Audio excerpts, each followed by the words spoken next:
La Sociedad Colimense de Estudios Históricos presenta a José Salazar Aviña.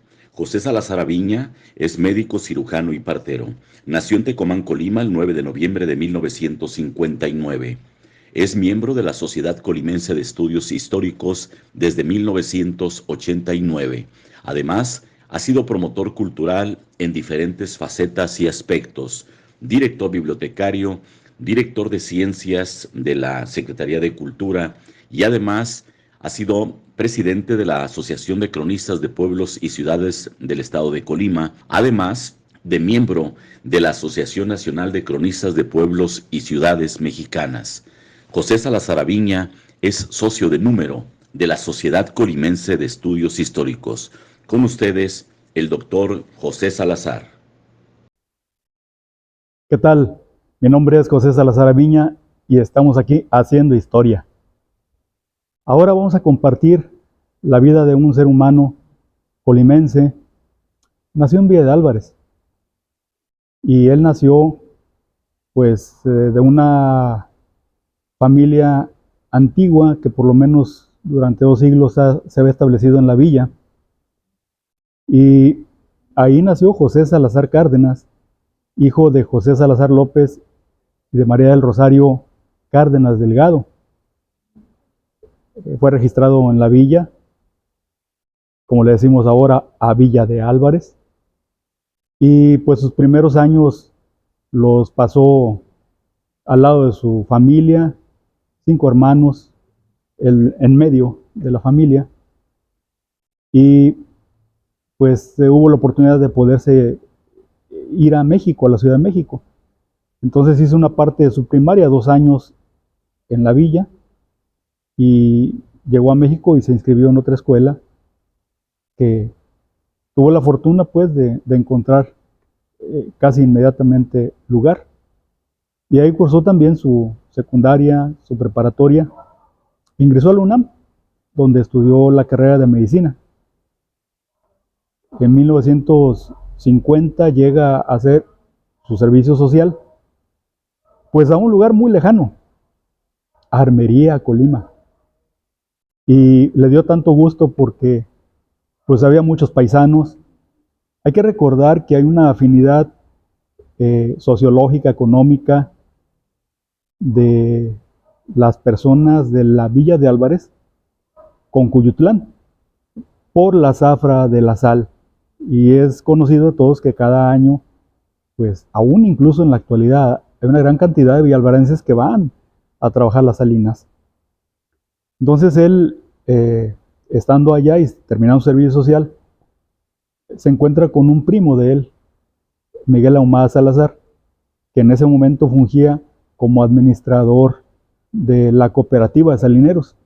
Y entonces le propuso que se quedara una temporada, pero no en Armería, sino en Cuyutlán, para poder atender a los paisanos, cosa que hizo con mucho gusto el doctor José Salazar Cárdenas, y se fue a Cuyutlán. Pasó la temporada, pero al término de la temporada vivía en Tecomán un hermano de mi abuelo, de José Salazar López, Vicente Salazar, y pues a instancias de su familia lo invitaron a que se quedara en Tecomán, cosa que hizo después de ponderar muchas cuestiones, y se quedó ya en Tecomán a radicar como médico. Empezó a trabajar, había solamente 2 médicos ahí, y pues él duró ahí 52 años trabajando como médico. Desde luego que yo quería, en primer lugar, decir que pues como estuvo en Cuyutlán, ahí conoció las personas que le contaron lo que había pasado en 1932, el maremoto.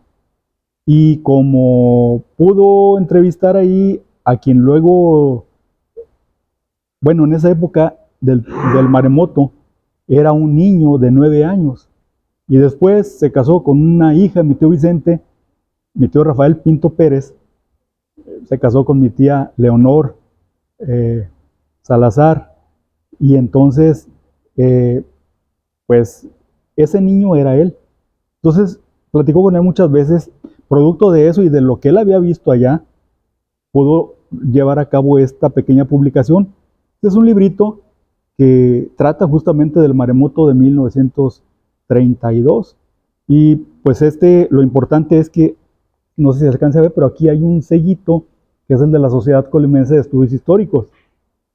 Este fue el trabajo que presentó en la sesión académica y que pudo lograr pues publicarse a través del esfuerzo que hicieron por esa época, y también decir que Álvaro Rivera es el autor de la gráfica, y que también el licenciado Juan Baca Pulido fue quien revisó y en su momento era el responsable de este proyecto. Entonces, este es uno de los productos que ocurrieron por su estancia en Cuyutlán. Pero al llegar a Tecomán, pues vio a muchas personas de edad avanzada y tenía, como casi todos los médicos, debo decir, de esa época, pues hoy es muy difícil decirlo, siento una congoja en el pecho decirlo, pero pues no todos los médicos tienen o tenemos esa vocación humanística.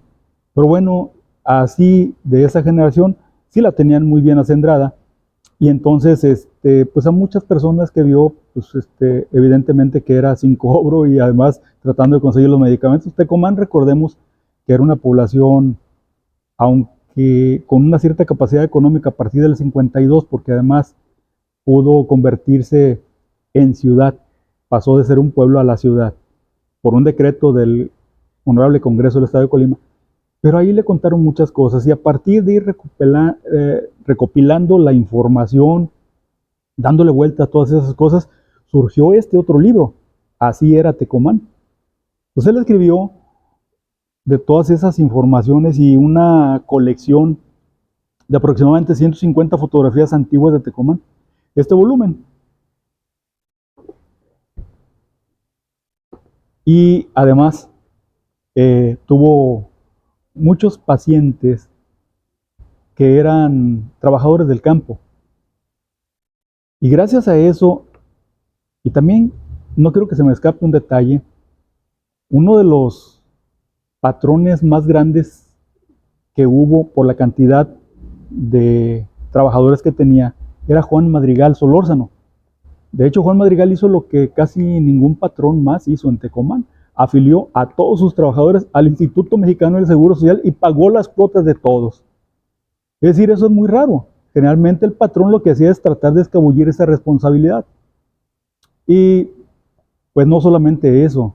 Juan Madrigal, además, para evitar que fueran a perder tiempo en el seguro, porque él consideraba eso una pérdida de tiempo a veces porque no los atendían, pagaba a un médico particular, y el médico particular pues era José Salazar Cárdenas.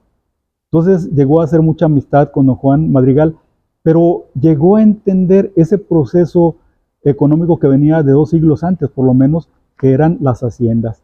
Y de ahí surgió este volumen, que se llama Las Grandes Haciendas de Tecomán.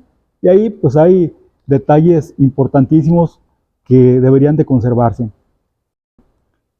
Pero también su afición a la fotografía, al excursionismo y también a su pueblo mismo, lo hizo tratar de entender su propio lenguaje que hoy pues nos podemos asustar de lo que ha cambiado.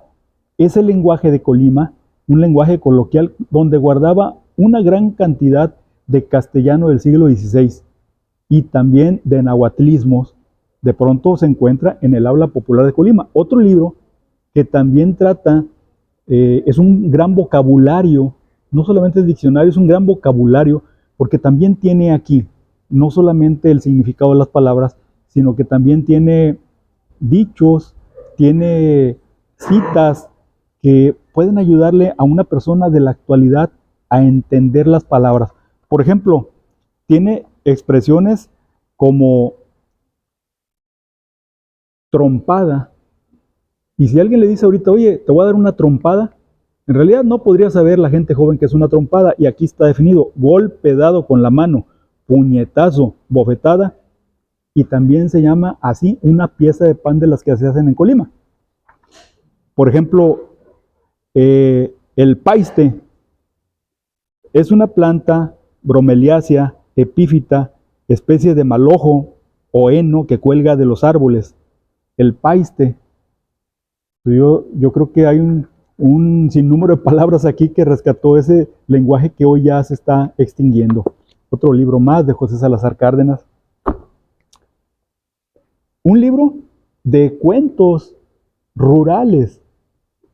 Recordemos nada más que es una de las partes importantes de la literatura mexicana, los cuentos. Y solamente basta recordar El llano en llamas de Juan Rulfo para entender que esta es parte de nuestra historia. Y hay dos libros más que no los traigo aquí. Uno es un conspicuo histórico de la Virgen de la Candelaria. Es un estudio que hizo con el padre Florentino Vázquez Lara Centeno y que fue publicado, donde viene un estudio detallado de lo que pasó en Tecomán con respecto a esa vocación mariana con la Virgen de la Candelaria. Y otro libro más de los curatos de Cajitlán, que se llamaba San Francisco Cajitlán y Tecomán, o sea, Santiago Tecomán, que era el patrón del pueblo indígena de Santiago Tecomán. Y ese lo hizo con el padre Roberto Ursúa Orozco. Son dos coautorías que lamentablemente no tengo en este momento, pero ahí están en su historia. ¿Qué estoy diciendo? Lo que estoy diciendo es que este médico, por escuchar al pueblo, por escuchar a la gente, por escuchar su lenguaje, pues hizo todo esto que les acabo de mostrar. No hace mucho, ya cuando él había faltado, pues él falleció en Tecomán el 22 de abril del año 2006. Tenía 83 años cuando falleció. Vivió una vida pues dentro de los límites, digamos, más allá de lo normal, porque recordemos que han venido aumentando las expectativas de vida, pero 73 años, y en la actualidad son 75 para el hombre, pues eran muchos años. Él rebasó por 10 años, por una década, esta presupuestación, y realmente yo quiero redondear el tema que como a los 3 años después la Academia Mexicana de la Lengua hizo una sesión en Colima, y en esa sesión el doctor Patrick Johansson Keraudren presentó el habla popular de Colima de José Salazar Cárdenas como su tema para presentarlo a nivel nacional en la sesión de Colima. Es decir, hoy quienes hemos quedado aquí, ya mi madre, María de Jesús Aviña Alcalá, ya también se encuentra fallecida. Uno de mis hermanos, Alfonso Salazar Aviña, también está fallecido. Pero los demás nos ha dejado un gran legado por la obra que se pudo llevar a cabo, por todo el esfuerzo que hizo, las desveladas, también decirlo, algunos gobiernos lo pudieron apoyar para que hubiera una entrada a fondos que pudieran lograr una publicación, pero todas las obras que les acabo de mencionar ahorita y que acaban de ver están totalmente agotados, y no se ha podido la reimpresión de esta obra. Es una tarea que estamos nosotros, los que sucedemos a José Salazar Cárdenas, pues en esa mira, y pues como miembro de la Sociedad Colimense de Estudios Históricos, pues recordando a uno de nuestros consocios que pues vale la pena decir, esta asociación era muy estimada por mi padre, era guardada en su corazón, y pues al momento de estar aquí haciendo historia, pues para recordarlo a él y a la Sociedad Colimense de Estudios Históricos. Muchas gracias.